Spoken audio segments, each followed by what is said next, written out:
Saudara-saudariku, Alhamdulillah mengawali perjumpaan kita di malam hari ini waktu Indonesia bagian Barat dalam kajian Aqsa Al-Quran Sunnah Solution dengan bersyukur, berbahagia, dan senantiasa bertawakal kepada Allah Subhanahu wa Ta'ala atas segala nikmat yang Allah berikan sampai dengan saat ini. Semoga kita semua digolongkan oleh Allah Subhanahu wa Ta'ala sebagai hamba yang taat kepadanya dan taat kepada Rasulullah Sallallahu Alaihi Wasallam sebagai utusan Allah Subhanahu wa Ta'ala yang terakhir. Di malam hari ini, insya Allah kita akan belajar sesuatu yang spesial. Barangkali kita akan jeda sejenak dari kajian kita di tafsir surah Al-Baqarah. Di pertemuan yang lalu telah sampai di ayat ke-35. Saat ini bersamaan dengan momentum yang istimewa. Disebut istimewa karena memang diistimewakan langsung dari Al-Quran dan Sunnah Rasulullah Sallallahu Alaihi Wasallam. Dari segi waktunya, dari segi amalannya. Untuk itu akan lebih baik dan lebih bijak nampaknya kita membahas tentang keistimewaan dimaksud, sehingga momentum yang Allah berikan kepada kita di hari-hari ini dapat kita manfaatkan sesuai dengan petunjuknya dan tentunya sesuai dengan keteladanan yang ditunjukkan oleh Rasulullah Sallallahu Alaihi Wasallam. Seperti diketahui bahwa saat ini kita telah memasuki 10 awal di bulan Dzulhijjah di tahun 1444 Hijrah, dan telah kita bahas dalam pendahuluan di hari Ahad yang lampau saat kajian di Masjid Al-Azhar Jakarta Permai bahwa Allah Subhanahu wa Ta'ala memberikan isyarat di dalam Al-Quran, tepatnya di surah ke-89 surah Al-Fajr, yang di pembuka surah ini khususnya dari ayat 1 sampai dengan ayat yang keempat diisyaratkan tentang keutamaan awal bulan Dzulhijjah, tepatnya 10 hari pertama di bulan Dzulhijjah, saat Allah Subhanahu wa Ta'ala berfirman, a'udzubillahi minasyaitonirrajim, bismillahirrahmanirrahim, wal fajr walayalin ashr wasyaf'i wal watr wal layli idza yasr. Bersumpah Allah Subhanahu wa Ta'ala dengan 5 sumpah di pembuka surah Al-Fajr ini, yang secara detail pembahasan ini sudah kami terangkan di pertemuan yang lalu. Secara singkatnya ialah para ulama diantaranya memberikan penafsiran dari sekian banyak ragam penafsiran yang ada, namun juga memberikan penafsiran dengan isyarat yang sangat kuat dan berkesan bahwa Fajar yang dimaksudkan disumpah pembuka di surah Al-Fajr ini, selain menunjuk kepada makna fajar secara mutlak, pembuka di setiap waktu subuh setiap harinya, juga memberikan isyarat yang spesifik menunjuk kepada fajar khusus di hari ke-10 di bulan Dzulhijjah. Demi waktu fajar. Fajar yang dimaksudkan sebagian ulama ada yang menafsirkan seperti pernah kita bahas, yaitu fajar di hari ke-10 di bulan Dzulhijjah, karena di situ akan menjadi pengantar kepada waktu duha, dan di situ ada ibadah selain sholat Idul Adha, juga dilaksanakan penyembelihan hewan untuk bertakarrub pada Allah Subhanahu wa Ta'ala yang kita kenal dengan kurban. Bagaimana dapat diketahui bahwa fajar dimaksud adalah fajar di hari ke-10 bulan Dzulhijjah, atau tepatnya 10 Dzulhijjah? Karena di ayat lanjutannya Allah memberikan gambaran walayalin ashr, dan 10 malam yang istimewa. Jadi didahului dulu fajar ini. Bukankah akan tiba fajar kalau melalui malam? Fajar dimaksud dilalui sebelumnya 10 malam yang istimewa. Jadi dari mulai malam pertama, tepatnya hari pertama juga, kemudian kedua, ketiga, keempat, kelima, sampai dengan malam ke-10 hingga jatuh fajarnya. Artinya jika digabungkan, maka di hari pertama sampai dengan hari ke-10, baik itu siangnya sampai dengan malamnya, begitu istimewa. Memberikan kesan bahwa gabungan ayat 1 dan ayat kedua memberikan kesan kepada kita semua bahwa 10 awal Dzulhijjah ini, 10 pembuka di bulan Dzulhijjah itu begitu diistimewakan oleh Allah Subhanahu wa Ta'ala.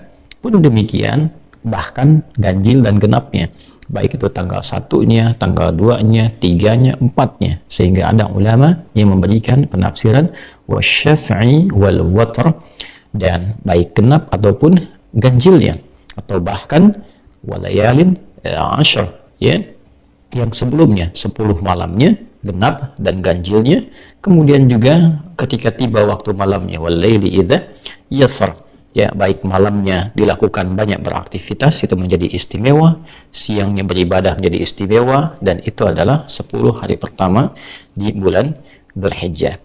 Penafsiran ini nampaknya juga bukan penafsiran biasa, karena ada satu penguat yang disampaikan oleh Rasulullah SAW dalam hadis yang diungkapkan oleh Al-Imam Al-Bukhari dalam kitab sahihnya nomor hadis 969, dan diriwayatkan dari sahabat Ibnu Abbas radhiyallahu taala anhuma saat menyampaikan informasi dari Rasulullah SAW, atau kama qala ma min ayyamin al-amalus salihu, ya, tidaklah terdapat perjalanan hari itu al-amalus salihu fihinna ahabbu ilallah, saat amal saleh dikerjakan di hari-hari itu maka nilainya itu naik, lebih dicintai oleh Allah Subhanahu wa taala, yakni hadhil ayyam al-ashr, yaitu 10 hari pertama di bulan Dzulhijjah. Jadi dikonfirmasi oleh hadis Nabi sallallahu alaihi wasallam, jika kita melakukan satu amalan di 10 hari pertama di bulan Dzulhijjah, maka status amalnya itu naik di hadapan Allah Subhanahu wa taala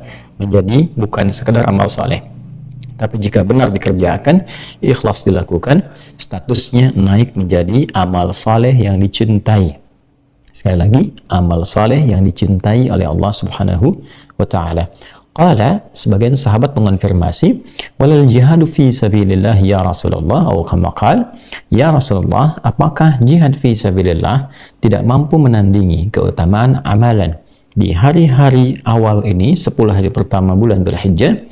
Maka Nabi SAW bersabda, walal jihadu fi sabilillah illa rajulun kharaja binafsihi wa malihi wa lam yarji' min dhalika bi syai', atau kama qala Rasulullah SAW. Tidak ada yang bisa menandingi keutamaan amalan di 10 hari pertama di bulan Dzulhijjah ini, kecuali satu amal saja yang memang puncak tertingginya dari segala amalan, yaitu seseorang yang berjuang dengan raganya, dengan hartanya, sampai dia wafat di jalan Allah Subhanahu wa ta'ala. Barangkali ada yang mengajar sampai dia wafat, ada yang kemudian berjuang dengan belajar, ya, mempelajari ilmu agama, baik berangkat keluar, ya, untuk belajar. Nah, itu statusnya sama dengan berjihad di jalan Allah, dengan turunnya Quran surah 9 ayat 122, ya, wa makana lil mu'minin wa makana al mu'minuna, ya, tidaklah sebagian semua orang-orang beriman itu ya liyanfiru kaffah, untuk semua pergi ke medan perang semuanya.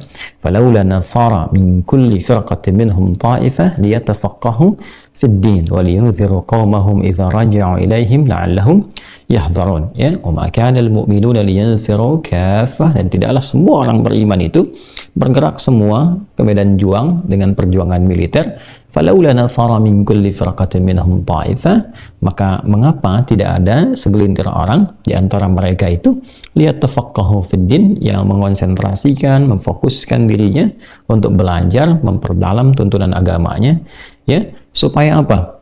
Waliyunziru qaumahum idza raja'u ilaihim la'allahum yahdharun, supaya mereka bisa kembali ke masyarakat, ke negaranya, ke kampungnya, untuk menyebarkan ajaran agama Islam, supaya orang kenal Allah, kenal Rasulullah, beribadah dengan benar, dan itu dinilai oleh Allah Subhanahu wa taala sebagai bagian jihad juga, ya, perjuangan di jalan Allah. Nggak mungkin keluar kecuali ada biayanya. Kadang-kadang mengajukan proposal, menjual ini dan itu untuk belajar, mendapat beasiswa, pulang mengajar kembali. Kalau ikhlas dia meninggal kemudian di jalan Allah, karena keikhlasan itu statusnya tinggi di hadapan Allah Subhanahu wa taala.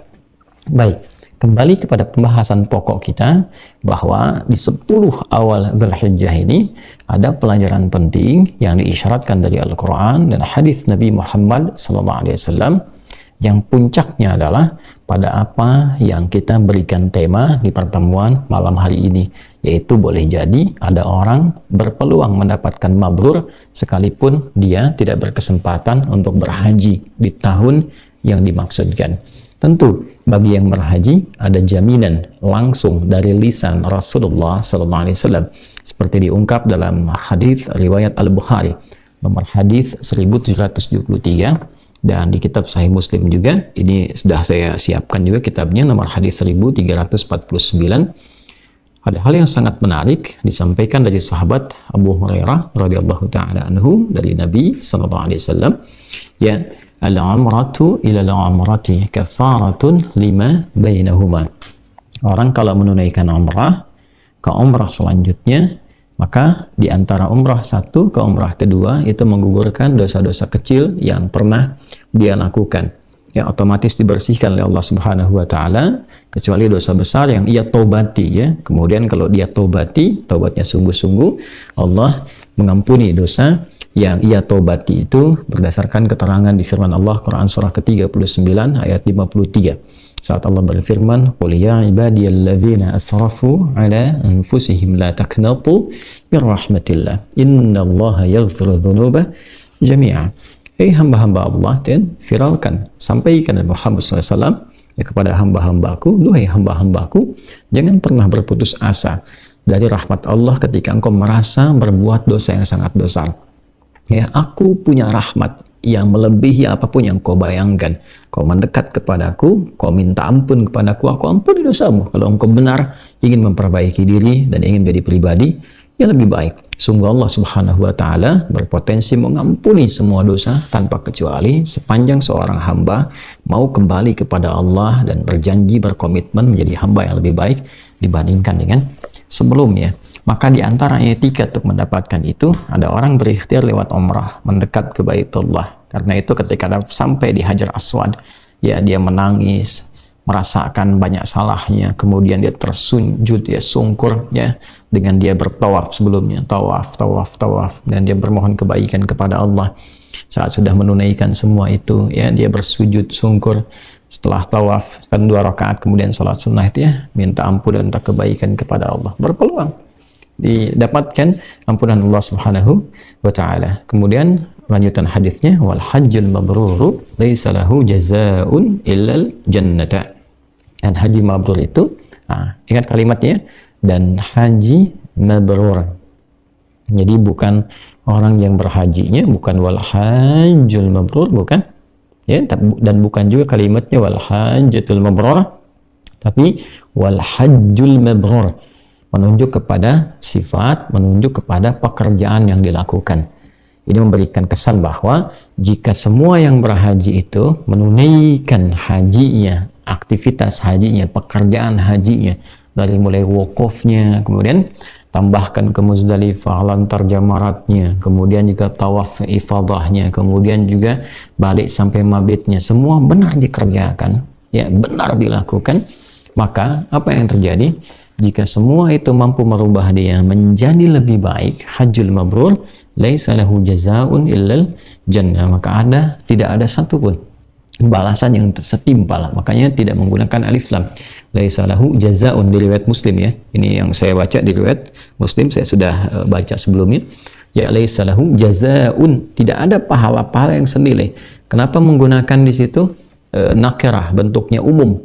Ya, bukan ma'rifah pakai alif lam, laisa lahul jaza', tapi laisa lahu jazaa'un.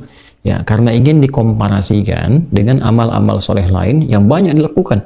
Ya, bukankah sholat ada pahalanya, itu kan? Sholat ada pahala. Kemudian apa lagi? Baca Quran ada pahalanya. Kemudian sedekah ada pahalanya, zakat ada pahalanya. Nah, dari semua pahala-pahala amalan ini, baik untuk pahala sholat, pahala zakat, pahala puasa, pahala baca Al-Quran, itu kalau dikumpulkan nggak bisa menandingi pahala yang diberikan, ya, bagi orang yang betul hajinya. Ya, maka apa yang bisa diberikan kepada orang yang benar hajinya ini? Maka yang Allah sampaikan melalui lisan Rasulullah SAW adalah al-jannata, surga. Ya, karena itu nggak mudah. Dan ini bukan terlontar di kalimat si fulan dan si fulan, tidak. Tapi tersampaikan langsung, dikonfirmasi dari lisan Nabi SAW yang mulia. Dan apa yang disampaikan Nabi, petunjuk dari Allah Subhanahu wa ta'ala. Wa ma yantiqu 'anil hawa in huwa illa wahyu yuha. Jadi orang-orang yang punya kesempatan berumrah, artinya orang-orang ini punya kesempatan untuk mendekat kepada Allah, dan memperbaiki diri sehingga menjadi lebih baik di hadapan Allah Subhanahu wa taala. Itu tanda di antara orang-orang yang diampuni dosanya. Sisi lain, orang-orang ini juga berpeluang mendapatkan rahmat Allah Subhanahu wa taala berupa predikat kebaikan yang melekat pada dirinya setelah ia berjuang untuk mendapatkan itu. Karena itu yang dinilai itu bukan pada orangnya, ya. Jadi bukan pada letaknya Pak Haji atau Bu Haji, bukan. Letaknya adalah pada kesungguhan dia menunaikan haji. Ketika ia sungguh-sungguh menunaikan haji itu, maka Allah berikan tanda kepada dirinya berupa perubahan dari yang sebelumnya kurang baik menjadi lebih baik. Nah, kebaikan yang dihasilkan dari sifat menyaring yang tidak baik itu disebut dengan birrun asalnya. Ya, birrun. Kalau melekat pada pelakunya disebut mabrur. Karena itu kalimat hadisnya wal hajjul mabrur. Haji yang bisa merubah seseorang menjadi lebih baik dari sebelumnya. Dia bisa mengentaskan sifat-sifat tidak baiknya, melahirkan sifat-sifat baik dari ujung kepala sampai ujung kaki. Itu yang merubah dia ketika pulang. Ya, karena itu pesan Al-Quran sebelum berangkat itu tingkatkan dulu ketakwaan kepada Allah. Ya, sehingga tercipta satu gelombang-gelombang kebaikan yang ketika chemistry-nya terbangun dengan baik sampai di sana, maka kesungguhannya nampak. Keinginannya ibadah, taqarrub, itu kan, mendekatkan diri kepada Allah. Maka yang disiapkan itu sebelum berangkat semua mesti baik. Ya, baik itu bekal spiritualnya, rajin dulu tahajud, rajin ibadah, rajin baca Al-Quran, kan? Kemudian juga rajin bertobat. Pun demikian bekal materialistiknya, bekal materinya. Jangan sampai mengeluarkan dengan cara yang salah, gitu kan? Maka saya juga pesankan jangan sampai ya ingin berhaji tapi dengan cara yang tidak tepat. Uang yang tidak benar, ya, caranya yang tidak tepat, kan? Pun demikian petugas-petugas yang diamanahi oleh Allah Subhanahu wa taala untuk menjadi petugas pendamping haji mesti benar juga. Ya, karena tidak mudah untuk menjadi pelayan bagi duyufur rahman, kan? Khuddamul hujjaj itu tidak mudah. Ya, Allah memilih maka jadikan sebagai sarana untuk mendapatkan ridha Allah Subhanahu wa taala. Jangan sampai terjadi ketika mengucapkan labbaik Allahumma labbaik, kata Allah la labbaik. Ya, labbaik Allahumma labbaik, aku datang memenuhi panggilanmu, kata Allah enggak ada labbaik labbaikan, kan? Karena ternyata bekalnya tidak baik, perilakunya tidak baik dan ditempuh dengan cara yang tidak baik. Karena itu bagi kita saat ini yang belum berhaji di tahun ini, kita harus mendoakan. Ya, mendoakan supaya jemaah yang berangkat dibersihkan hatinya oleh Allah, dibersihkan caranya dengan cara yang baik, petugas-petugas kita dari pemerintahan, dari relawan, semua yang ada di sana oleh Allah Subhanahu wa taala disehatkan, diberikan kekuatan untuk berkhidmat dengan baik, diikhlaskan hatinya oleh Allah, dijauhkan dari perbuatan maksiat. Supaya apa? Supaya semua perjuangan yang disiapkan jauh-jauh hari itu nggak sia-sia. Ya, walaupun kembali nanti ke niatnya masing-masing. Nah, itu kunci paling tepatnya dan kunci paling besarnya adalah pada kalimat Al-Hajjul Mabrur. Dan prosesi itu akan dimulai dari sejak kedatangan di awal-awal menjelang awal Dzulhijjah. Dan puncaknya nanti ya mengerucut kepada tanggal 9 saat wukuf, tanggal 8 sudah persiapan tarwiyah. Di sana akan berlangsung di hari Senin ya sudah tarwiyah, karena itu Jumat besok mungkin itu gelombang-gelombang terakhir tuh merapat ke Mekah. Ya, biasanya 3-5 hari sebelum puncak wukufnya itu sudah semua disterilkan, jadi terfokus akan ke Arafah saja. Jadi mulai dari Mekah persiapan, nanti akan berangkat ke Mina ya atau ke Muna di tanggal 8 Dzulhijjah, bertepatan dengan waktu Saudi di hari Senin. Hari Selasa sudah ada di Arafat semuanya untuk wukuf ya, kemudian hari Rabunya 10 Dzulhijjah. Nah, itu puncaknya sudah ke situ. Nah, menariknya prosesnya kan semua diawali dari apa? Dari tanggal awal-awal Dzulhijjah ya. Ini saya akan buka wawasan kita semua dulu. Ya, jadi baik untuk yang berhaji tidak akan lepas dari 10 pertama Dzulhijjah ini. Ya. Apa yang digunakan oleh orang-orang berhaji? Kesempatan ini digunakan untuk mengondisikan hati dan jiwa supaya saat akan menuju puncak haji itu sudah terkoneksi baik untuk ibadah. Ya, karena itulah kenapa kita berangkat awal sebelum datangnya puncak haji di Arafah, Al-Hajju Arafah, kata Nabi SAW, puncaknya haji itu di Arafah. Maka yang kita lakukan datang sebelumnya. Kan banyak di Masjidil Haram. banyak ikut salat fardu dulu, banyak beriktikaf dulu, banyak munajat dulu. Supaya apa? Supaya ketika sampai ke puncaknya hati kita sedang terkoneksi. Ya, kayak warming up dulu ya. Itu yang dimaksudkan di Quran surah kedua Al-Baqarah di ayat 197. Ya, di surah Al-Baqarah ayat 197. Al-hajju ashhurum ma'lumat faman farada fihinna al-hajja fala rafatha wala fusuqa wala jidala fil hajj wa ma taf'alu min khairin ya'lamuhu Allah. Ini garis bawahi. Wa tazawwadu fa inna khairaz zadi taqwa. Sebelum masuk ke puncak haji, banyak berbekal kata Allah. Nah, bekal terbaik itu takwa. Nah, takwa itu yang dimaksudkan menyiapkan kondisi hati, ya, kondisi fisik kita, kondisi pikiran kita supaya terpusat, terkoneksi kepada rahmat Allah Subhanahu wa taala, pada ibadah dulu, ya.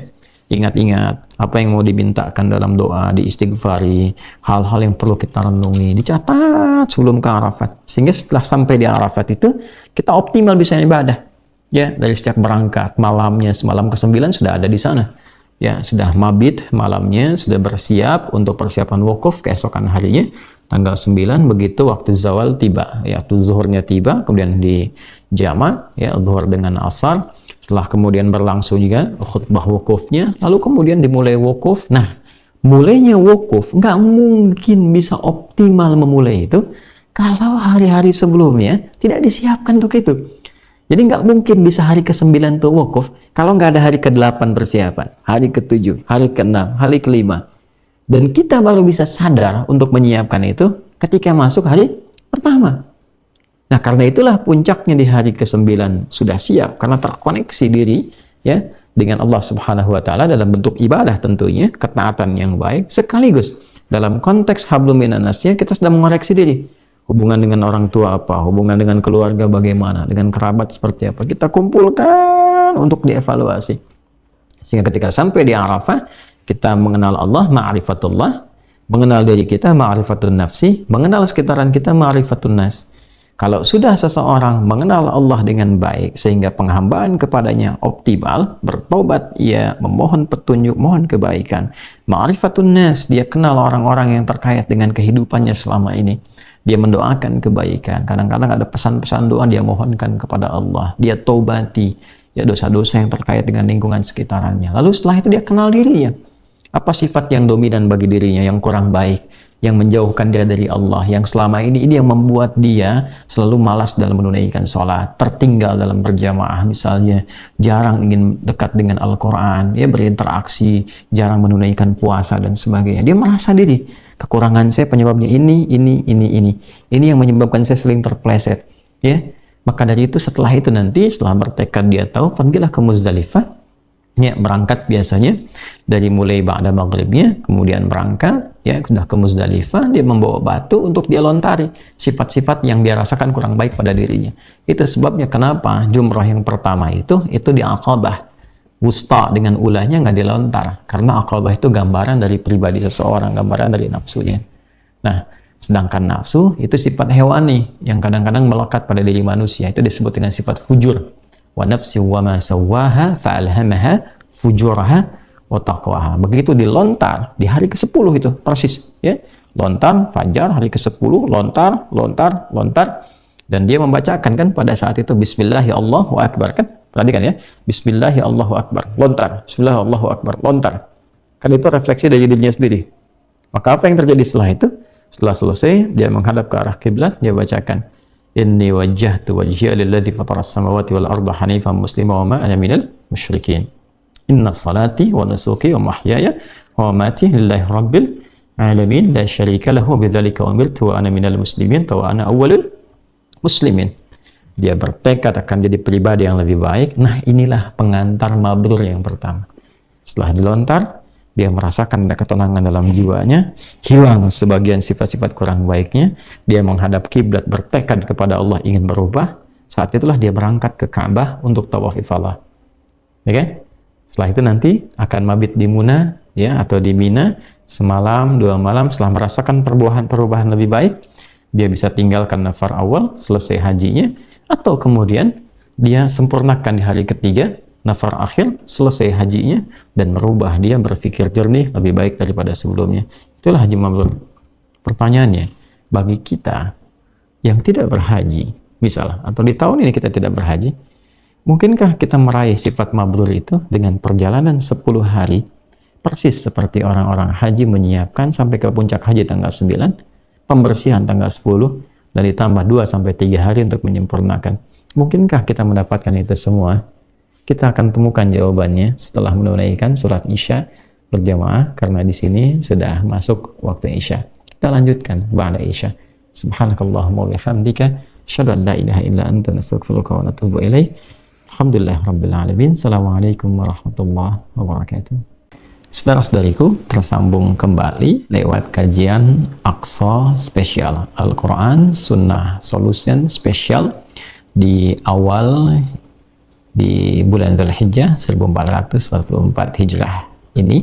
Semoga kita semua senantiasa diberkahi oleh Allah, dan semoga salat yang telah kita tunaikan sesuai dengan wilayah masing-masing berkenan diterima dan juga mendapatkan ridha Allah Subhanahu wa Ta'ala. Teman-teman, secara cepat tadi telah diuraikan tentang penting dan istimewanya 10 hari pertama di pembuka bulan Dzulhijjah, tepatnya tanggal 1 sampai dengan tanggal 10. Dan di antara keistimewaan ini spesifik untuk yang berhaji telah tadi kami uraikan dengan cepat menjelang Isya, bahwa itu adalah momentum untuk menguatkan jiwa, menata hati, mendekati Allah Subhanahu wa Ta'ala, sehingga tercipta keadaan yang lebih dekat dengan Allah dibanding dengan waktu-waktu sebelumnya sebelum berangkat untuk menunaikan ibadah haji. Keadaan yang sangat dekat ini secara superlatif itu dinamakan dalam bahasa Arab dengan nama korban. Di korban itu asalnya bukan menyembelih sesuatu, tapi dari kata koruba. Koruba itu kata asalnya, infinitifnya, kata kerjanya mendekat kepada sesuatu. Nah, kalau kita ingin ganti ke dalam bentuk sifat atau keadaan yang semakin dekat dalam bentuk superlatif, sighah mubalaghah, maka menjadi bentuk fu'lan atau kurban. Maka puncak seseorang yang berhasil menunaikan ibadah haji adalah bagaimana ia membangun keadaan dirinya lebih dekat dengan Allah Subhanahu wa Ta'ala, membebaskan dirinya dari keburukan-keburukan, terjaga dalam perbuatan baik sehingga dia bisa konsisten menjaga nilai kebaikan itu sampai ia berpulang kepada Allah Subhanahu wa Ta'ala. Itu yang ia lakukan di fase-fase awal Dzulhijjah sampai ke puncak haji dan menyelesaikan mabitnya di Muna atau di Mina. Nah, predikat yang ia raih dari hajinya bukan untuk orangnya. Dengan mabrur itu butuh pembuktian dalam bentuk perubahan perilaku. Sehingga dari situ diketahui bahwa hajinya berhasil. Itu yang dimaksud al-hajjul mabrur dalam hadis riwayat al-Imam Al-Bukhari dan hadis riwayat al-Imam Muslim. Lantas, bagaimana dengan orang yang tidak berhaji atau belum berhaji di tahun saat orang-orang yang lain berangkat haji? Berpeluangkah ia mendapatkan nilai-nilai kemabruran sekalipun dia tidak berangkat ke berhaji? Tentu kita tidak bicara tentang proses hajinya. Dari mulai wukuf, tentu ada pahalanya yang berbeda dengan yang tidak berangkat.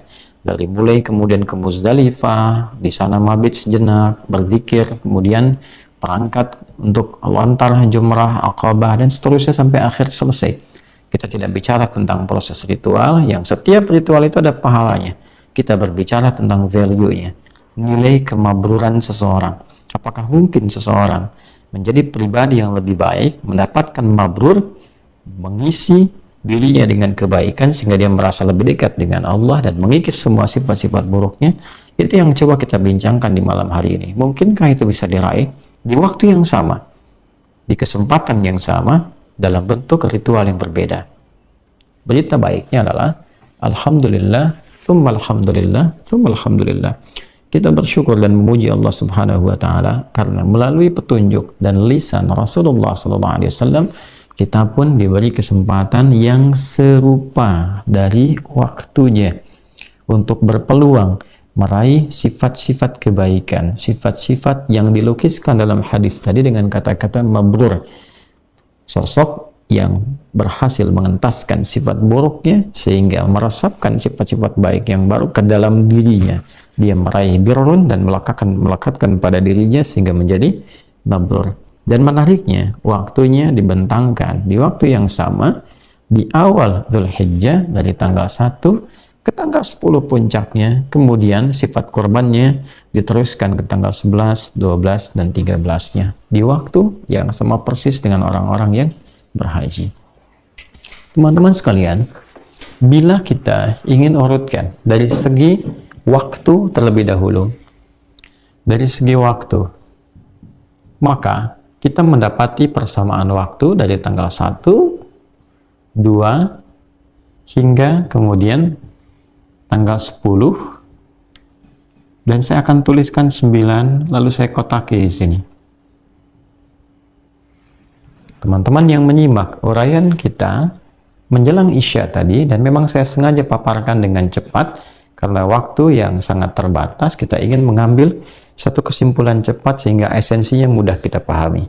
Dari pemahaman tadi, kalau teman-teman teliti, jeli mengamati, kita akan melihat apa relasi serta ketersambungan dengan apa yang akan kita bahas di kesempatan kali ini. Saya tambahkan di sini plus untuk korbannya itu 11, kemudian 12, dan 13. Di rentang waktu ini, seperti kita ketahui, adalah fase perjalanan dari saudara-saudari kita yang menunaikan ibadah haji, baik dari pembekalan awalnya, puncak ibadahnya, sampai turunan ritualnya hingga menyelesaikan saat mabit di Mina atau di Muna itu. Nah, bagi kita yang tidak berhaji, kita termasuk saya yang tahun ini tidak berangkat menunaikan haji, maka ada peluang di waktu yang sama untuk melakukan yang pertama, pengondisian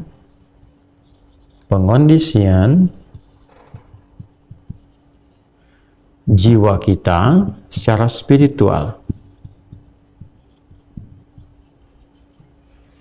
untuk menuju puncak yang sama di tanggal 9. Jadi ketika orang yang haji menunaikan wukuf, kita pun akan diberikan satu amalan yang berbeda, tapi esensinya serupa. Dan di tanggal yang sama, yang disebutkan nanti melalui lisan Nabi Sallallahu Alaihi Wasallam, tanggal yang kita kerjakan berpuasa itu, di waktu yang saat kita berpuasa, di waktu yang sama, orang-orang yang menunaikan haji sedang menunaikan wukuf di Arafat. Nah, menuju ke puncak wukuf ini, tadi telah kita bahas, orang-orang yang akan menunaikan ibadah haji diminta oleh Allah Subhanahu wa Ta'ala untuk meningkatkan amal solehnya, meningkatkan takwa. Diakumulasi dari semua jenis dan nilai amal soleh itu disebut takwa. 241 kali, 240 kali disebutkan di dalam Al-Quran, takwa. Nah, terkait dengan ini ditemukan di Quran surah kedua Al-Baqarah di ayat 197. Al-Hajju ashhurum ma'lumat faman farada fihinna al-hajja fala rafatha wala fusuqa wala jidala fil hajj wa ma taf'alu min khairin ya'lamuhu Allah wa tazawwadu fa inna khairaz zadi taqwa. Ya, puncak haji itu akan disiapkan, penunaian haji itu dari waktu-waktu yang telah diketahui. Artinya persiapannya menjelang haji itu orang sudah paham semua. Akan berangkat sebelum puncak haji. Ada yang berangkat bahkan dari Syawal, Dzulqa'dah, atau di awal-awal bulan Dzulhijjah. Seperti yang haji Furoda, yang berangkat itu sejenak menjelang wukuf. Ada yang kemarin bahkan mungkin atau besok terakhir. Masa keberangkatan sehingga sampai di Mekah untuk pemusatan ke tanggal 9. Nah, hendaknya sebelum berangkat itu, kata Allah, dia bersiap-siap. Berpotensi menjauhi segala hal yang dilarang. Ini kemungkinan akan terjadi perdebatan. Jangan berdebat, jangan berkata kotor, jangan berselisih, gitu kan? Perbanyak berbuat baik. Apa yang dikumpulkan dari bekal itu? Ini takwa. Wa tazawwadu fa inna khairaz zadi takwa. Nah, takwa ini wujudnya amal soleh. Amal soleh. Ini wujudnya. Karena itu kalau kita keluarkan bentuk-bentuk takwa dalam Al-Quran dari segala derivasinya, kita akan temukan sandingannya berupa amal saleh. Misal, kata takwa pertama dalam bentuk pemiliknya, taqiyun, satu orang, muttaqin, banyak orang. Di Al-Baqarah ayat 2, kan? Kalau kita teruskan dengan turunannya sampai ayat 3, 4, sampai ke 5. Dzalikal kitabu la raiba fihi hudal lil muttaqin. Baik ya, siapa muttaqin? Orang takwa itu alladzina yu'minuna bil ghaib wa yuqimuna shalah. Salat, amal saleh. Wa mimma razaqnahum yunfiqun. Infaq, amal saleh. Walladzina yu'minuna bima unzila ilaik, interaksi dengan Al-Quran, amal saleh. Jadi wujud dari takwa itu amal saleh. Nah, apa hubungan dengan bagi yang tidak berhaji di tanggal yang sama, di rentang waktu yang serupa? Maka ini yang dimaksudkan hadis Nabi SAW, ya, yang diriwayatkan oleh Al-Imam Al-Bukhari, kan? Juga diriwayatkan oleh Al-Imam Muslim. Ya, teman-teman sekalian. Terkait dengan yang awal tadi saya sampaikan, ini kalau kita ambil Al-Bukhari dan Muslim dalam konteks yang ini, kita temukan tadi di hadis Al-Bukhari hadis 1373, yang di sini hadis Muslim hadis 1349. Terkait dengan orang-orang yang tidak berhaji, maka peluangnya kita lihat di Al-Bukhari, misal nomor hadis 969, riwayat Ibnu Abbas radhiyallahu taala anhuma. Apa yang disampaikan? Nabi SAW menyampaikan, kama qala, ma min ayyamin al-amalu salihu fihinna ahabbu ila Allah. Ya, tidaklah ditemukan perjalanan waktu, hari-hari yang saat kita mengerjakan amal soleh, langsung disebutkan. Fihinna, di waktu-waktu itu, ahabbu ilallah, naik statusnya menjadi dicintai oleh Allah subhanahu wa ta'ala. Yakni, ya, apa yang dimaksudkan itu, hari-hari itu adalah al-ashru min Dzulhijjah, atau ayyamul ashri min Dzulhijjah. 10 hari pertama di bulan Dzulhijjah, atau kama qala Rasulullah sallallahu alaihi wasallam, 10 pertama di bulan Dzulhijjah. Ya, 10 awal. Jadi kalau kita rentangkan 1 sampai dengan 10, di sini bagi yang tidak berhaji juga ada satu nas yang spesifik memberikan sebuah isyarat, walaupun isyarat ini berlaku umum, artinya bagi yang berhaji dengan tidak berhaji. Ya, tapi kalau kita tarik kepada yang tidak berhaji, maka spesifik untuk yang tidak berhaji. Ya, dalam pemahaman ini. Jadi ada 10 hari pertama, ini 1 sampai dengan 10, berlaku juga bukan hanya untuk yang berhaji. Bagi yang berhaji, dia persiapan puncak haji. Bagi yang tidak berhaji, bagaimana? Ya kan? Maka, disamakan oleh Nabi, perbanyak amal soleh. Seperti orang yang sedang berhaji beramal soleh. Maka dari itu ulama sepakat semua. Ya, selain didapatkan isyarat di Al-Quran, seperti di Quran surah 89 tadi, kita bahas, Al-Fajr, ayat 1 sampai dengan ayat ke-4. Di sini hadisnya jelas. Dan ulama semua menyampaikan pesan-pesan ini. Bahkan kadang ada yang menegaskan, kebanyakan karena orang fokus di Ramadan, kan, orang merasa cukup dengan Ramadan, sehingga ketika tiba momentum yang sangat berharga ini, orang-orang fokus dalam mendapatkan informasi tentang keistimewaannya. Maka banyak ulama mengingatkan lagi. Ya, banyak ulama mengingatkan, baik yang terdahulu kita dapati jejaknya di kitab-kitab mereka, ataupun yang kontemporer sekarang. Mengingatkan kembali, sampaikan pada orang-orang, ingatkan pada keluarga bahwa ini sesuatu yang paling utama. 10 hari pertama, teman-teman, di awal bulan Dzulhijjah, itu kesempatan mengumpulkan amal saleh. Bentuknya apa? Ya, sama persis dengan persiapan orang yang akan menunaikan haji. Ya, sholat perbanyak misalnya. Ya, sholat malam, sholat sunnah, interaksi dengan Al-Quran, bersedekah, bersalawat pada Rasulullah SAW, beristighfar, kan? Mengondisikan hati, digabungkan bisa lewat puasa, kan? Boleh, puasa di bulan Hurum itu boleh, kan Dzulhijjah termasuk bulan Hurum, kan? Ya, kan 3 berurutan. Ya, di Dzulhijjah, ya, kita dari Dzulqa'dah dulu, Dzulqa'dah, kemudian Dzulhijjah dan Al-Muharram, lalu Rajab. Ya, itu bisa berurutan. Di 3 bulan ini kita masuki bulan Hurum. Nah, Dzulhijjah termasuk bulan Hurum. Maka kalau kita puasa, boleh kita perbanyak.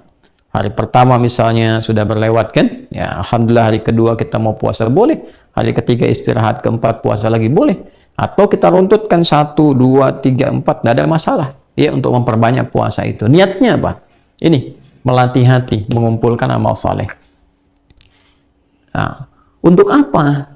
Nah, ini yang paling pentingnya. Jadi ternyata ketika orang-orang yang berhaji itu menyiapkan amalan mereka ke Masjidil Haram, ya itikaf lagi, sholat lagi, istighfar lagi, banyak berdoa lagi, supaya mereka punya suasana hati yang terkoneksi untuk beribadah kepada Allah dan mendekati Allah di tanggal ke-9 saat wukuf. Orang yang tidak berhaji diberikan oleh Nabi SAW sinyal-sinyal untuk menunaikan satu amalan yang tidak sama dengan orang wukuf, tapi esensinya bisa mendapatkan hasil yang serupa dari sifat mabrurnya. Apa itu? Turunkan hadisnya. Ini hadis Muslim belum kita turunkan. Ya, hadis Muslim. Ya. Nomor hadis 1162 ditemukan juga di At-Tirmidzi. At-Tirmidzi. Nomor hadis 749. Ya. Lihat di rawinya ya. Abu Qatadah radhiyallahu ta'ala anhu. Ya. Baik, dari Nabi sallallahu alaihi wasallam, baik perhatikan kalimat nabinya. Atau kama qala Rasulullah sallallahu alaihi wasallam, siyamu yaumi Arafah. Anni ahtasibu 'ala Allah an yukaffira sanatil ba'daha, ya, yukaffira sanatil lati ba'daha wa sanatil lati qablaha. Jelas ya? Baik. Siyamu yaumi Arafah. Bahwa siam, puasa itu yaumi Arafata, yang dilakukan ya pada, nah ini waktunya. Jadi di sini dzaraf menunjukkan kepada waktu. Ada yang memahami yaumi Arafah tepat saat orang berwukuf, waktunya orang wukuf di Arafah. Ada yang memahami di penanggalan yang sama dengan orang wukuf. Jadi kalau sana tanggal 9, tempat lain tanggal 9, walaupun berbeda momentumnya, di sana wukuf, di sini misalnya belum nyampe, maka sama-sama ketika dipahami tanggal 9, ya, itu dimaksudkan pada harinya, tanggal 9 Zulhijjahnya. Jadi bagi orang yang wukuf, dipahaminya saat wukufnya, di waktu setempat, saat wukufnya, tanggal 9. Ya, bagi orang yang tidak wukuf, ya tinggal dilihat bagaimana kemudian keadaan di sekitarnya, tempat setempatnya. Ya, kalau dia bersamaan misalnya, samaan dengan orang yang wukuf, tanggal 9-nya sama, di waktu yang serupa, harinya sama, maka saat wukuf, sini pun kemudian menunaikan puasa. Tapi kalau misalnya perbedaannya di sana, hilal sudah masuk waktunya, sudah tampak, dari segi hisab juga sudah tampak, misalnya kan, atau di tempat lain hisabnya belum masuk, misalnya ru'yatnya tidak tampak, maka boleh jadi bisa berbeda. Di sana tanggal 9-nya hari A, di sini hari B misalnya, maka yang diambil waktunya. Ya, diambil apa? Waktunya. Singkatnya adalah, ini tanggal 9, ini pun tanggal 9. Tuh. Di puasa yang ditunaikan pada tanggal 9 Zulhijjah itu, di saat orang-orang yang wukuf di Arafah, siyamu yaumi Arafah, di hari orang-orang saat wukuf di Arafah, ya kan? Tanggal berapa? Tanggal 9. Ketika di tempat lain didapatkan tanggal 9, di tanggal 9 Zulhijjah, di sana wukuf, sini puasa. Itu yang dimaksudkan. Jadi yang di sana sedang berwukuf, di sini puasa. Nah, ini bukan puasa biasa. Tidak sama dengan puasa biasa. Ya, puasa-puasa baik dari segi waktunya pun dari segi penekanan amalannya. Saya ulang ya, baik dari segi waktunya spesifik tanggal 9 Dzulhijjah atau dari segi penekanan amalannya. Baik ya? Jika kita masuk ke bulan Ramadan misalnya, apa yang ditekankan di bulan Ramadan? Ya, mendekati Allah Subhanahu wa taala lewat peningkatan amal saleh, kan? Menahan nafsu, mengondisikan jiwa, kemudian tingkatkan ibadah kita siang dan malam dan seterusnya. Yang ini spesifik, teman-teman. Ada tafsirnya langsung dari Nabi sallallahu alaihi wasallam.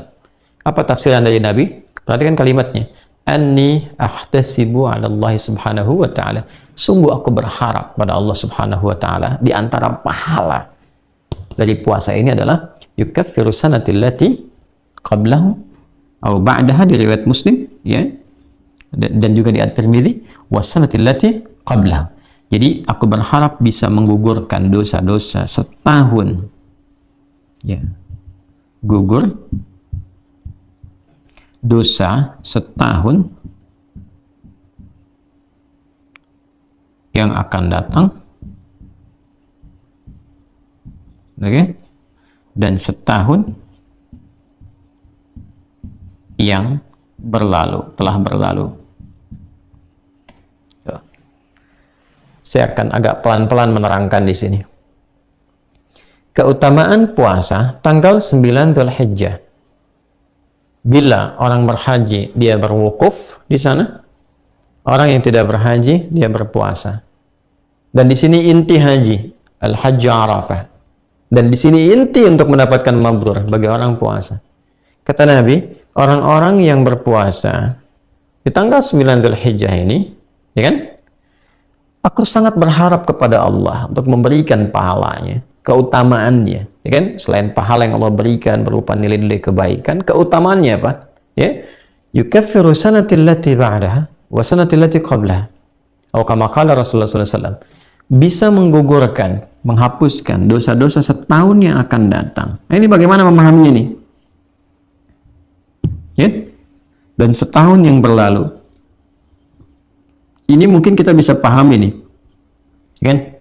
Dengan tidak lebih sulit dibandingkan dengan yang pertama nih, memahami setahun yang akan datang itu bagaimana?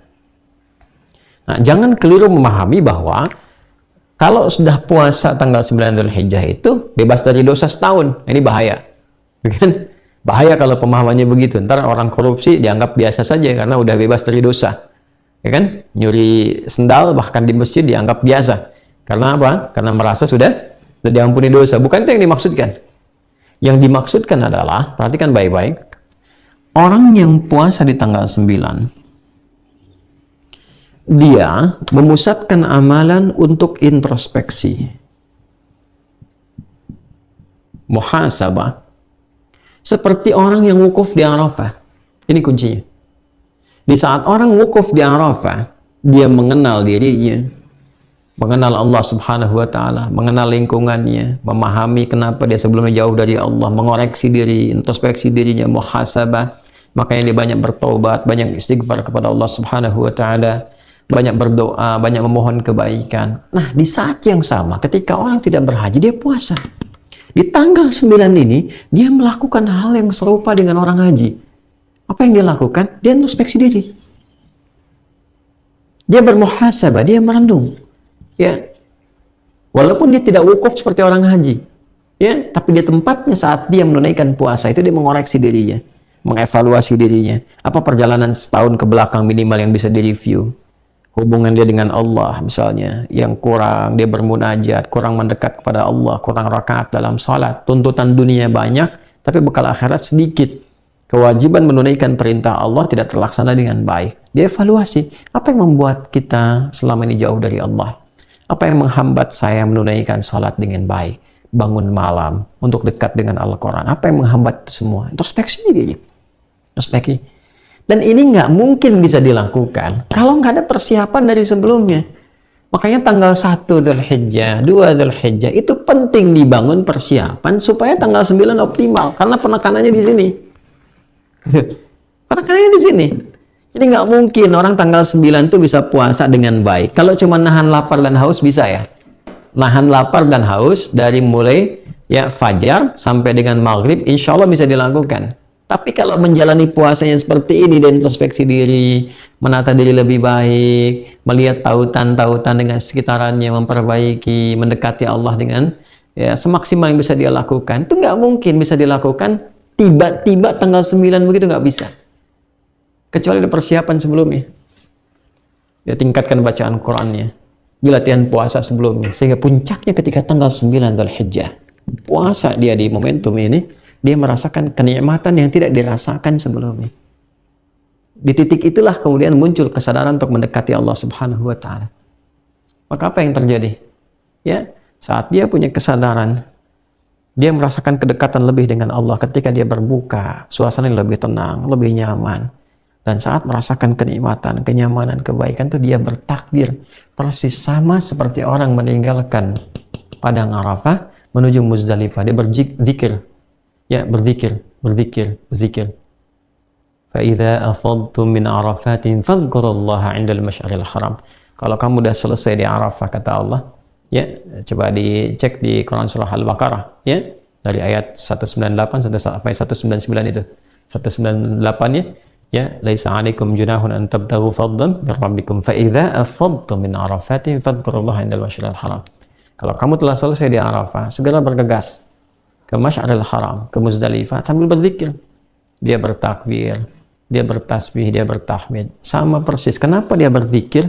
Memuji Allah karena dia sudah merasakan kedekatan yang sebelumnya belum terbangun dengan Allah Subhanahu wa taala. Sama persis. Orang kalau sudah selesai, dia puasa, dia bermuhasabah, dia menangisi dirinya, bertobat, ingin jauh lebih baik dari sebelumnya. Tiba-tiba merasakan perubahan pada diri, dia bertakbir. Allahu Akbar, Allahu Akbar, Allahu Akbar. Malam 10 tuh. Ya. Dan puncaknya di hari ke-10, teman-teman. Apa yang terjadi? Hari ke-10. Yang di sana melontar jumrah saat fajar kan? Ya kan? Dia lontar, bukankah dengan kalimat Bismillahi Allahu Akbar? Dan yang dilontar itu Aqabah kan? Tadi kita bahas menjelang Isya. Aqabah itu kan gambaran dari keadaan diri kita. Nafsu, bukan dari faktor orang dekat, wusta atau orang jauh, ula, tapi dari diri kita sendiri. Kadang-kadang keburukan itu muncul bukan karena faktor luar, tapi kadang-kadang yang lebih utama dari faktor dalam, ketidakmampuan mengendalikan nafsu dengan baik. Nah, nafsu ini yang dilontari, sifat-sifat buruk dalam nafsu. Oh, ini yang kurang bagusnya. Oh, ini yang sifat-sifat yang tidak baiknya. Lontar. Dan ketika akan melontar, Bismillahirrahmanirrahim. Sehingga dengan lontaran itu kita merasakan perubahan pada diri pribadi. Setelah itu menghadap ke arah kiblat, kita bacakan Inni wajjahtu wajhiya lilladzi fataras samawati wal arda hanifan musliman wa ana minal musyrikin. Ya Allah, aku menghadap pada dirimu, menghadapkan diriku sepenuhnya ya Allah. Aku bertawakal, pasrah pada Engkau penguasa langit dan bumi. Inna salati wa nusuki wa mahya wa mamati lillahi rabbil alamin. Kalau selama ini aku salat ya Allah, ya, dan saya bermanasik sampai sekarang saya datang, ya kan? Saya hidup selama ini, bahkan saya wafat sekarang pun saya pasrah. Sekarang saya menyadari hakikat kehidupan saya pasrah kepadamu. La syarikalah wa bidzalika umirtu wa ana minal muslimin. Saya berjanji tidak akan pernah melanggar ketentuanmu, apalagi berbuat musyrik.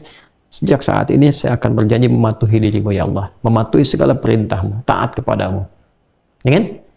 Nah, itu dia menghadap, makanya setelah itu dia tawaf kan? Tanggal berapa itu? Tanggal 10. Saat yang bersamaan, ketika di sana berusaha mengendalikan nafsunya dengan lontaran, di sini menyembelih. Apa yang disembelih? Di sana kan gambarannya melontar, ya kan? Ya kan? Nilai spiritualnya apa dari lontaran itu? Kalau lontaran kan praktek ritualnya, ya kan?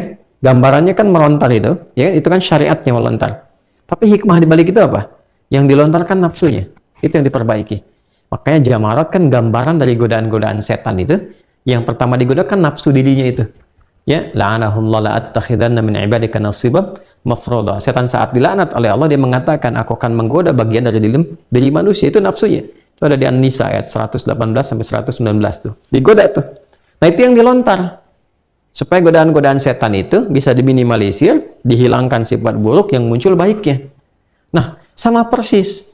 Nafsu ketika itu kemudian coba untuk dikendalikan, dilontar lewat jamarat di sana, di sini dengan menyembelih hewan. Dan hewan itu di antara makhluk yang diciptakan oleh Allah hanya dengan nafsu saja, nggak ada takwanya. Kan nafsu lawannya takwa. Jadi begitu nafsu bisa disembelih, bisa dilontar, yang muncul takwa. Ingat, nafsu lawannya apa? Takwa. Ketika nafsu bisa disembelih, bisa dilontar, maka yang muncul takwa yang baiknya. Di sana melontar, di sini menyembelih. Jelas ya? Dan kalimatnya sama. Ketika di sana melontarkan Bismillahi Allahu Akbar, lontar. Di sini menyembelih, bukankah menghadap ke arah kiblat? Apa kalimatnya? Bismillahi Allahu Akbar. Dan sunnahnya setelah selesai itu menghadap ke kiblat dan mengatakan, Inni wajjahtu wajhiya lilladzi fataras samawati wal arda hanifan musliman wa ma ana minal musyrikin, sampai ke ujung hadisnya, sampai ke ujung doanya. Seperti yang tadi pernah kita sampaikan. Jadi sama persis. Ritualnya berbeda, tentu pahala banyak di sana, tapi yang kita cari nilainya dan keikhlasannya. Tadi pembahasan kita di awal tentang value-nya. Maka yang diraih di sini dengan diraih di sini itu hasilnya sama-sama, teman-teman sekalian. Renungan yang di sini berlangsung sampai ke tanggal 11, ya kan?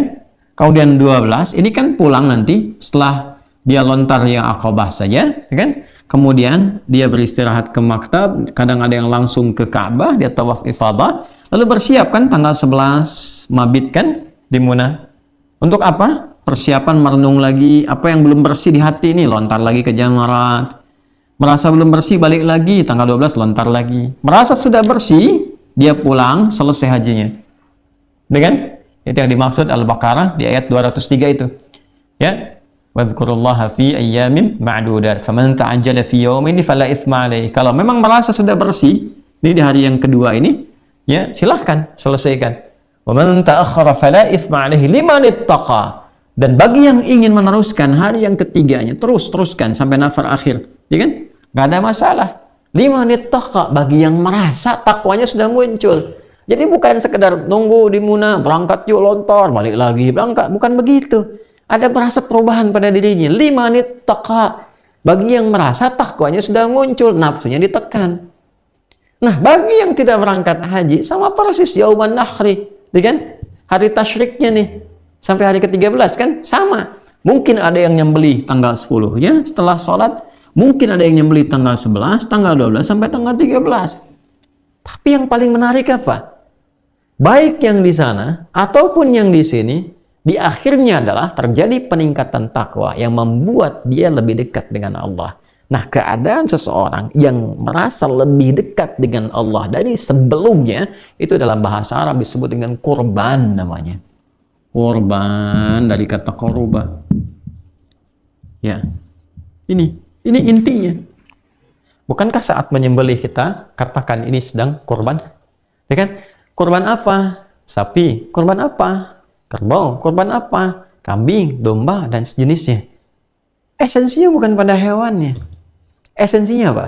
Esensinya adalah pada sifat-sifat kurang baik yang diwakili oleh sifat nafsu itu yang melekat pada hewan. Di sana pada lontaran jumrah, di jamarat, di sini pada hewan. Ketika disembelih, kita rasakan apa sih sifat-sifat hewani yang selama ini dominan, yang menjauh dari Allah Subhanahu wa Ta'ala. Sulit diajak untuk mendekat kepada Allah, sulit untuk bersih-bersih seperti hewan. Kambing sulit dibawa ke air, ya kan? Sulit dibersihkan. Ini manusia kok sulit dibersihkan, ya kan? Hah? Sapi yang makannya rumput kok manusia bisa makan aspal, gitu kan? Dan sebagainya. Apa yang salah nih? Awas, hati-hati. Maka ada renungan-renungan, evaluasi diri, introspeksi diri, sehingga di waktu-waktu yang spesifik ini dia bisa mendapatkan satu momentum untuk mengevaluasi diri sehingga merasakan kedekatan lebih dengan Allah. Itulah sebabnya kenapa diperkenalkan korbannya, bukan penyembelihannya. Kalau dalam bahasa Arab, penyembelihan itu disebut dengan dzabah. Dzabah yadzbahu. Makanya ada yang mengatakan yaumudz dzabah, hari penyembelihan, atau udhiyah, hari penyembelihan yang dilangsungkan di waktu duha. Ya, karena itu di Fajar Idul Adha itu sholatnya jangan terlalu siang seperti Idul Fitri. Kalau Idul Fitri itu 2 tombak, ya, ramhain. Kalau Idul Adha itu 1 tombak cukup, bisa langsung di waktu syuruk lah. Syuruk, begitu masuk syuruknya, kan syuruk itu 1 tombak kan, kurang lebih. Itu kurang lebih ya 1 jam dari Fajar. Jadi kalau Fajarnya jam 5 misalnya, ya, atau 5 kurang 1/4, ya bisa langsung sholat Idul Adha itu jam 6, jam dari situ, jam 6 sudah bisa dilakukan. Sehingga apa? Sehingga ketika masuk duhanya itu, ya, syuruk kan awal duha pengantarnya, begitu masuk kemudian, ya, perjalanan sampai ke menjelang pertengahan duha itu sudah bisa menyembelih. Jadi kalau selesai khutbahnya kan sunnahnya nggak panjang-panjang. Ini kalau jam 6 sholat, kan setengah 7, ya bisa selesai dengan khutbahnya. 7 kurang 1/4 selesai, jam 7 udah nyembelih, udah masuk. Itu ya kenapa disebut udhiyah, yaumul udhiyah, hari menyembelih di waktu duha. Ya, penyembelihannya disebut dengan dzabah, waktunya di waktu duha, udhiyah, ya kan? Sifatnya disebut dengan kurban. Pertanyaannya, kenapa yang diperkenalkan oleh ulama kita itu kurbannya? Ini ingin menunjuk kepada esensinya. Antum boleh kurbannya, korban sapi, hewannya. Tapi kedekatan dengan Allahnya jangan sampai, ya, sekecil ayam misalnya. Ya, itu maksudnya. Jadi bangun kedekatan lebih lagi, bangun lebih lagi, bangun lebih lagi. Nah, nggak mungkin orang itu bisa optimal kurban, dekat dengan Allah, kalau nggak disiapkan dari awal-awal ini. Gitu. Jelas ya? Nah, jadi persiapan ini begitu mahal. Puncaknya di tanggal 9. Kalau tanggal 9 bisa optimal, di sana wukuf, sini puasa. Dan tanggal 10 dia memulai nyembelih hewan, kan? Di sana mengintrospeksi dirinya dengan lontar jumroh, di sini menyembelih. Ya kan? Makanya kan teman-teman sangat populer kan di hadis Muslim, hadis 1977, ya kan? Ketika Nabi SAW menyampaikan, kama qala Rasulullah SAW, idza ahalla hilala Dzulhijjah wa arada ahadukum an yudhhiya fala ini yamassa min adfarihi wa sya'rihi syai'a atau kama qala Rasulullah sallallahu alaihi wasallam, jika sudah masuk ke awal bulan Dzulhijjah dan ada di antara Anda yang menginginkan untuk menyembelih hewan untuk korban, untuk mendekat kepada Allah, maka jangan sekali-kali ia menyentuh, maksudnya jangan potong ya kuku dan rambut yang melekat pada dirinya. Di antara penafsirannya kalau kita lihat di syarah hadis Muslim itu, ya itu yang dimaksud adalah pada manusianya, pada orangnya. Ini salah satu penafsiran ya yang saya cenderung kepadanya. Kalau kita melihat di syarah Sahih Muslim itu ada kejadian beberapa orang yang di era sepeninggal Nabi SAW itu mendekat ke Dzulhijjah, ada yang bersih-bersih sampai memotong dan mencukur ya bulu-bulu yang melekat pada tubuhnya, ya kemudian rambut yang melekat pada tubuhnya. Kalau bulu kan di hewan, kalau manusia rambut ya melekat pada tubuhnya, kemudian kuku dipotong. Maka diadukan itu pada salah seorang sahabat, ya kan? Lalu beliau menyampaikan ini sunnah Nabi yang sudah mulai dilupakan. Gitu. Apa maksudnya? Maksudnya bagi orang-orang yang sudah siap menyembelih, maka dia tahan dulu, tidak potong kuku, tidak potong rambutnya yang melekat pada tubuhnya sampai hewan kurbannya disembelih. Apa maksudnya semua itu? Supaya Allah berkenan mengampuni semua bagian tubuhnya sampai bagian tubuh yang biasa ia cukur atau ia potong sebelum terlepas dari dirinya. Mungkin kuku ini pernah menyertai dalam dosa, rambut pernah berdosa. Bukankah banyak istighfar di awal-awal ini? Dipuasain, minta ampunan sama Allah. Sehingga ketika dipotong, itu sekaligus dipotong dalam keadaan bersih yang sudah lepas dari dosa-dosa. Itu maksudnya. Ya, di luar penafsiran-penafsiran lain, tapi ini yang dimaksudkan hal yang menyempurnakan keadaan kita merasa lebih dekat dengan Allah. Ketika seorang sudah dekat dengan Allah, maka otomatis sifat-sifat dalam nafsu yang negatifnya itu terkikis, sifat baiknya muncul. Nah, kebaikan yang lahir setelah buruknya itu hilang atau bisa ditekan, maka ini disebut dengan birrun namanya. Kalau melekat kepada dirinya, maka disebut dengan mabrur namanya. Mabrur. Kenapa disebut haji mabrur? Wal hajjul mabrur, demikian di hadis Muslim, hadis 1349. Dan haji bukan orangnya. Kalau orangnya begini, al-hajj itu orangnya. Hajjah. Tapi di sini yang dimaksudkan al-hajj ini. Al-hajjul mabrur. Wal hajjul mabrur, sedangkan penunaian ibadah haji itu yang mampu merubah seseorang menjadi lebih baik, mengikis sifat buruknya. Ini yang mampu merasakan diri sendiri, kan? Personal nanti, kan evaluasinya personal sifatnya. Nah, kalau sudah merasakan kebaikan, pulang ke Indonesia, ke tempat lain, ke daerah masing-masing, lebih tenang, lebih baik, auranya lebih, Masya Allah, memancar cahaya kebaikan, kemuliaan. Dia pertahankan sampai wafat. Ini nilai salahul jaza, laisa lahu jazaa'un illal jannata. Ini nggak ada pahala sebanding kecuali surga. Ya. Dan yang tidak berhaji, potensi mendapat mabrur, ini kan value-nya nih, nilainya, nilai yang bisa dicapainya. Ini sangat mungkin bisa didapatkan. Sekali lagi, saya tidak bicara tentang ritualnya. Kalau ritualnya nggak semua orang bisa mengerjakan, makanya yang terpanggil optimalkan setelah sampai di sana. Tapi yang saya maksudkan adalah ini value yang bisa diraih. Bahkan orang haji pun berangkat untuk meraih ini. Yang tidak berhaji, yang belum berkesempatan, kejar ini value-nya. Lakukan ibadah-ibadah yang Nabi pernah isyaratkan dan contohkan, dapatkan perubahan pada dirinya.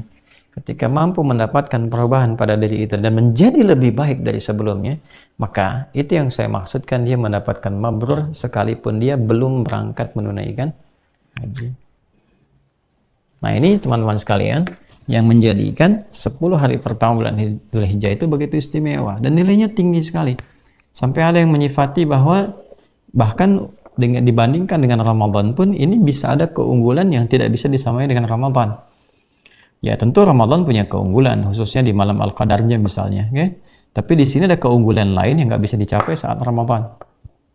Ya, apa itu? Yaitu untuk mendapatkan nilai-nilai yang tadi seperti diutarakan, khususnya saat amalan dicintai oleh Allah Subhanahu wa Ta'ala. Ramadan, pahala banyak berlipat, tapi belum tentu mendapatkan cinta Allah. Tapi 10 hari pertama Dzulhijjah ini, jelas kalimat Nabinya. Ma min ayyamin al-amalu salihu fihinna ahabbu ilallah, yang paling dicintai oleh Allah Subhanahu wa taala. Wa kama qala Rasulullah sallallahu alaihi wasallam. Karena itu, saya pribadi, teman-teman sekalian, lebih ingin mengajak pada diri sendiri, pribadi, dan kita semua untuk selalu berusaha memahami esensi di balik ibadah. Menunaikan itu betul, optimal dalam menunaikan ibadah, betul, untuk menggugurkan kewajiban. Jadi kalau rumus kita hanya untuk menggugurkan kewajiban, dapat pahala, selesai. Sholat, tunaikan sholat, selesai. Baca Quran, baca, dapat pahala, selesai. Ya, Idul Adha juga demikian. Anda tinggal sholat, dapat pahala insya Allah, kan, selesai. Babnya ikhlas. Tapi kalau kita berusaha mempelajari esensinya, apa hikmahnya, apa value-nya, apa nilai yang bisa kita pelajari, dapatnya lebih. Bukan hanya pahala, tapi ada pedoman berkehidupan, ketenangan yang baru, gambaran yang membuka kecerahan dalam jalani hidup, kebermajuan yang bisa kita dapatkan, pesan-pesan yang sangat baik sekali, pesan intelektual, pesan moral, pesan spiritual, ya kan? Pesan segalanya yang bisa kita jadikan pedoman dalam berkehidupan. Ya, ada pesan kan spiritual, ritual, intelektual, pesan emosional, banyak sekali yang memberikan ketahanan-ketahanan lebih pada kita, karena hakikatnya Al-Quran adalah pedoman hidup kita. Sunnah itu gambaran dari praktek Al-Quran yang langsung dicontohkan dalam kehidupan Nabi Sallallahu Alaihi Wasallam, langsung bisa kita rasakan, dan kurikulumnya berkelanjutan. Nah, ini yang sedang kita gali, kita optimalkan, sehingga insya Allah kita bisa lebih baik daripada hari-hari sebelumnya. Yang penting itu kebaikan yang bisa dioptimalkan. Untuk itu, saya ingin mengawali pada diri saya pribadi, teman-teman semua, dengan segala kerendahan hati. Saya Adi Hidayat, atas nama pribadi dan tentu juga mewakili keluarga besar kami, baik dari ayah, dari ibu, dan dari saya pribadi, keluarga, dan membawa juga Quantum Akhir Institute, Mira. Kami menyampaikan permohonan maaf yang sebesar-besarnya bukan bila, akan Anda dapati berbagai kekurangan yang melekat pada saya khususnya, atau juga pelayanan-pelayanan dan berkhidmat keumatan dari lembaga yang kami sertai, kami bimbing, baik di Quantum Akhir Institute misalnya, ataupun juga di Ma'had Islam Rafiah Akhyar. Anda dapati kekurangan-kekurangan, kelemahan-kelemahan itu karena kelalaian saya pribadi. Saya meminta maaf sebesar-besarnya dan memohon juga dari teman-teman masukan-masukan agar saya bisa mengoreksi diri, memperbaiki, dan setidaknya bisa bermuhasabah di waktu-waktu ini yang bisa tadi saya sampaikan dan bisa saya praktekkan. Sekali lagi saya minta maaf sebesar-besarnya. Hal-hal yang teman-teman lihat dari kami pribadi tidak elok, tidak usah untuk ditiru. Kemudian sesuatu yang salah, cepat teman-teman tinggalkan. Yang baik itu bukan dari saya, itu kehendak Allah hanya untuk menitipkan supaya teman-teman dapatkan. Maka dekati Allahnya, ya, dekati Allahnya, jangan kultuskan naudzubillah min dzalik sayanya. Ya, Anda silahkan kita beradab, saling menghormati, saling mendoakan, tapi bangun kedekatan dengan Allah lebih, dan cintai Rasulullah SAW. Saya mohon maaf kalau dalam perjalanan berdakwah sampai dengan malam hari ini belum bisa memberikan yang terbaik, membuat Anda merasa lebih dekat dengan Allah dan mencintai Rasulullah SAW semampu yang bisa kita optimalkan. Mohon didoakan teman-teman sekalian.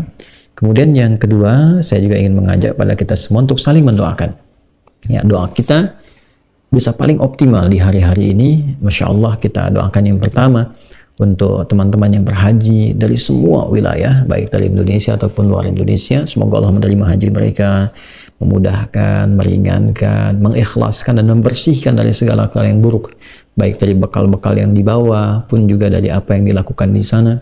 Kita juga bermohon pada Allah semoga para petugas-petugas haji, baik dari pemerintahan, dari relawan, oleh Allah diberikan kesehatan, kekuatan, kelapangan, dan keikhlasan, serta kebersihan. Karena godaan-godaan di haji itu begitu tinggi. Saya pernah menjadi petugas musim haji 2010 waktu saat ada di sana, merasakan betul ya godaan-godaan dan sebagainya. Saya ingatkan teman-teman yang bertugas, bertakwalah kepada Allah, bertakwalah kepada Allah. Anda dipilih oleh Allah, bukan oleh yang lain. Allah yang memilih, pertanggungjawabannya berat di hadapan Allah. Ya kan? Maka jangan sekali lagi jangan sekali-kali melakukan tindakan-tindakan yang bertentangan baik dengan langsung perintah-perintah Allah dan Rasulnya, juga bertentangan dengan undang-undang yang berlaku di negara kita. Hati-hati dengan korupsi, ya kan? Hati-hati dengan penyimpangan, hati-hati jamaah ini, mereka Masya Allah berasal dari daerah-daerah yang kadang-kadang sampai pesawat masih ingat ayamnya, masih ingat kebunnya, masih ingat macam-macam. Mereka menabung lama. Maka bertakwalah kepada Allah, baik jemaah ataupun petugas, kompak supaya saling menguatkan, saling membantu untuk bisa sukses dalam berhaji. Kami di sini mendoakan. Ya, kemudian kita doakan bagi yang belum berangkat, semoga Allah berikan kesempatan, kelapangan, kekuatan untuk berhaji dengan baik. Ya, agen-agen travel juga diberikan kelapangan, kemudahan ya untuk bisa memfasilitasi dengan baik, dengan jujur ya, kemudian dengan bertawakal baik kepada Allah. Rizki sudah diatur, tempuh dengan cara yang benar. Jangan markup anggaran, jangan markup hal-hal yang menjadi beban jamaah dan sebagainya. Ya, cukupkan pada yang bisa mampu dilakukan, dan rizki pasti Allah berikan.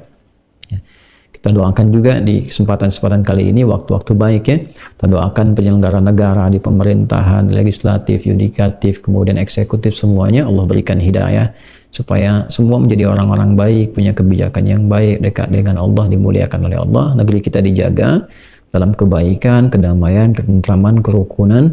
Orang-orang Islam semakin taat kan, menjauhi maksiat, dan mudah-mudahan Allah berkahi negeri kita dalam kebaikan. Nah, teman-teman semua, saya kira insya Allah, dan kita juga akan membersamai program tebar kurban, itu mungkin sudah ditutup di hari ini, bahkan dari kemarin ya, mohon izin, karena sudah, ini kan amanah, jadi saya tuh kalau membuat program sesuai kemampuannya berapa, itu yang dilakukan. Umrah kami batasi, walaupun yang daftar banyak, batasi, karena kemampuannya cuma segitu untuk membimbing ya.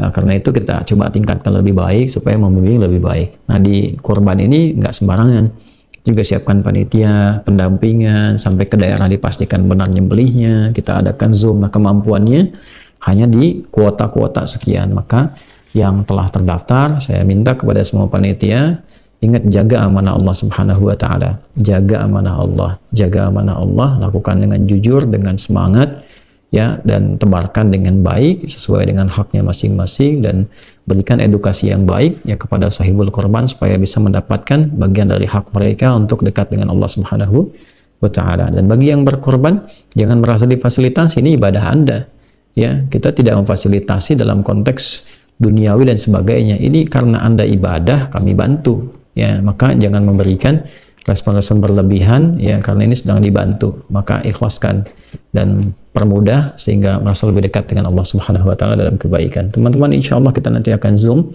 ya, mendekat kepada ritual kurbannya supaya bisa mendapatkan pencerahan lebih banyak. Kemudian yang ketiga, bagi teman-teman semua, yang paling penting, kita sudah mengetahui bahwa di Indonesia untuk pelaksanaan Idul Adha ini kita dapati ada yang 28 di hari Rabu, ada yang 29. Tidak usah ribut, tidak usah rame-rame, tidak usah saling mengecilkan, tidak usah saling merendahkan. Silahkan bagi yang merasa berkeyakinan wilayah masing-masing di keagamaannya, di privasinya, yang berkeyakinan untuk menunaikan di tanggal 28 bersamaan dengan 10 Dzulhijjah ya, di Idul Adha-nya, silahkan lakukan. Kemudian juga yang berkeyakinan tanggal 29 bersamaan dengan 10 Dzulhijjah, silahkan tunaikan Idul Adha-nya di tanggal-tanggal yang telah Anda yakini untuk menunaikannya. Semoga dengan itu semua kita semua diterima oleh Allah Subhanahu wa Ta'ala dalam kebaikan. Baik, untuk itu mari kita akhiri pertemuan di malam hari ini, dan saya akan tutup dengan informasi yang sangat penting.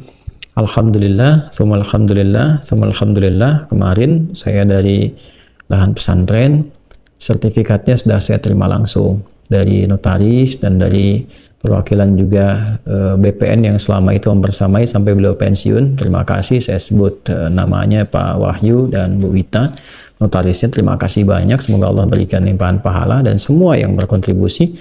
Alhamdulillah teman-teman, sertifikat wakaf sudah selesai.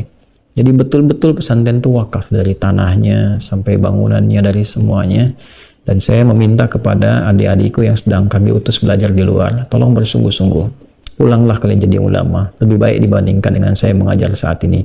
Saya hanya mampu menyiapkan untuk kalian nanti. Saya tidak tahu Allah tugaskan sampai kapan saya berada di sana. Jaga amanah ini, jaga amanat umat, kita wakafkan karena Allah. Jangan pernah berebut aset-aset di pesantren, karena sudah saya wakafkan. Tidak ada yang bisa diperebutkan oleh kalian. Saya pun membuat dan merencanakan tempat kubur itu bukan di tanah wakaf, hanya membeli dekat tanah wakaf untuk kuburan, karena tak mau mengambil bagian wakaf bahkan hanya untuk kubur kita sendiri. Ini kita jadikan betul-betul untuk berkhidmat, ada amanat umat di dalamnya.